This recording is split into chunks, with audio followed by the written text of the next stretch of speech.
Seja bem-vindo ao Dev.net. Vamos falar hoje um pouco sobre o Data Annotation em um cenário onde a gente quer validar o nosso module. Então, para esse vídeo fazer sentido para você, você vai precisar entender o que é Model Bind. Caso você não entenda o que é Model Bind, por favor, clica na tela aí, tem um vídeo sobre Model Bind. Ele é importante para o entendimento deste vídeo aqui. Se você já sabe o que é Model Bind, vamos entender aqui o que é o Data Annotation. O Data Annotation é utilizado neste cenário aqui para fazer a validação do nosso model. De que forma? Através de atributos. Você utiliza um atributo em uma propriedade, definindo o que você espera daquela propriedade, para que o Data Annotation faça a validação. Exemplo, eu tenho uma propriedade chamada preço, que deve receber valores de 0 a 1000. Tá? Não recebe valores negativos e nem valores acima de 1000. Então eu decoro essa propriedade com um atributo range, defino os valores, defino uma mensagem de erro e pronto, não preciso fazer mais nada. O Data Annotation vai trabalhar junto com o Model Bind e vai te falar, ó, seu model está válido ou seu model não está válido. Então vamos dar uma olhada em um exemplo aqui. Eu criei um model aqui, eu criei uma classe chamada produtos, que vai ser o nosso model neste exemplo.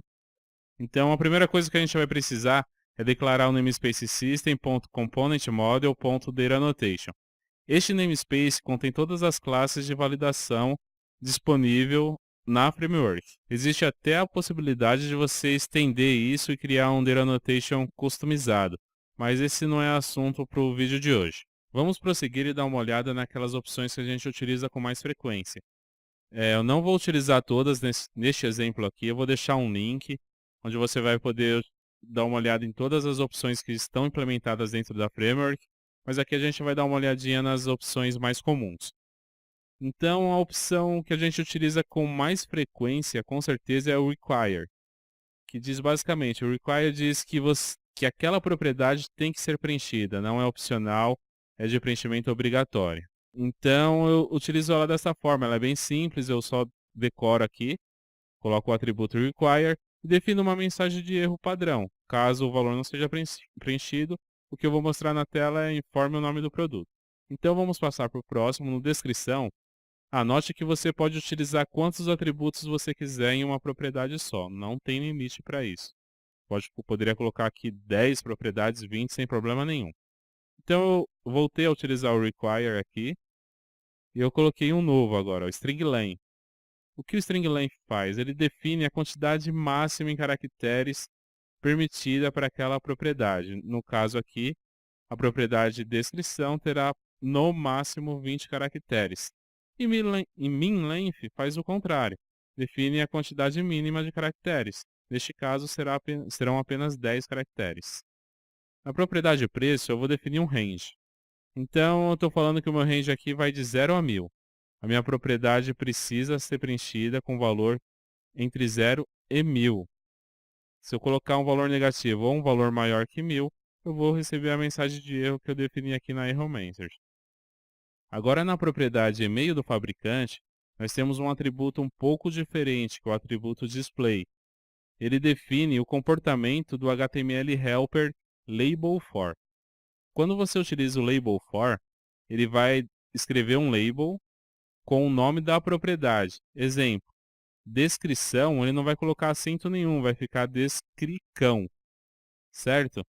E-mail do fabricante vai ficar tudo junto, essa coisa feia. Se você quiser mudar esse comportamento e deixar a label com o nome formatado corretamente, você utiliza esse atributo na propriedade. No caso aqui, ó, e-mail do fabricante será escrito do jeito que eu coloquei no name aqui, na propriedade display, no atributo display, na propriedade name. Vai ficar e-mail, traço, do fabricante, tudo separado, tudo do jeito que deve ser. Certo? Então esse é um atributo que vai definir comportamento do HTML helper. Ele é um pouco diferente, ele não faz validação. Por fim, nós temos o atributo regular expression em CEP. Este regular expression, ele é o mais flexível de todos. Você define ali uma regular expression para validar o que você quiser, para definir a forma que você quiser. E quando essa regular expression não for atendida, ele dá erro, ele fala que seu modelo não foi validado. Então aqui eu defini uma regular expression de CEP, E se o CEP estiver no formato incorreto, eu mostro essa mensagem de erro simples aí. Então vamos finalizar o nosso exemplo aqui. Vou construir um controller e a view para a gente conseguir rodar e visualizar isso tudo funcionando. Dentro do meu controller eu tenho a Action Index, que é chamada via Get e via Post. A Action Index chamada via Post, eu tenho aqui o Model State is valid, quer dizer o quê?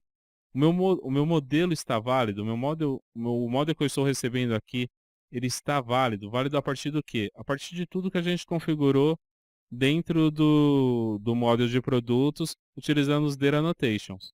Então, quando for válido, eu vou retornar uma view de sucesso e quando não for, eu vou retornar a mesma view e o usuário vai ver as mensagens de erros que a gente definiu no nosso modelo. Na última parte, antes de rodar, a gente precisa construir uma view, então eu vou construir uma view utilizando scaffold de edit, utilizando como modelo o nosso produto.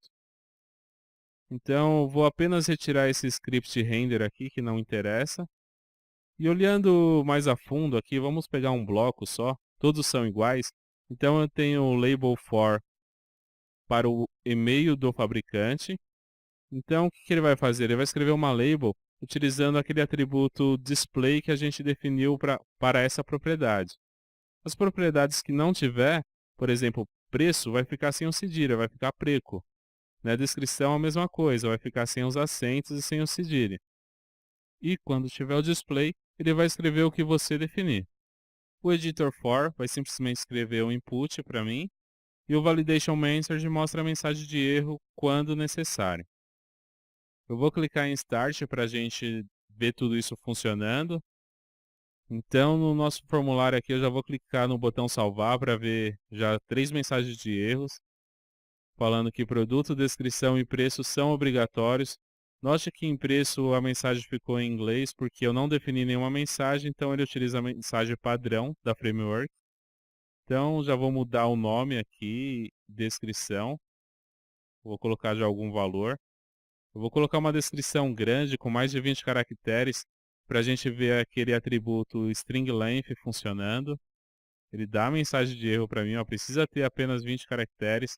Agora eu vou colocar menos de 10 caracteres para a gente ver aquela propriedade min length funcionando. Olha lá, funcionou. E aí a gente pode ver em e-mail do fabricante escrito de forma correta, enquanto preço e descrição não.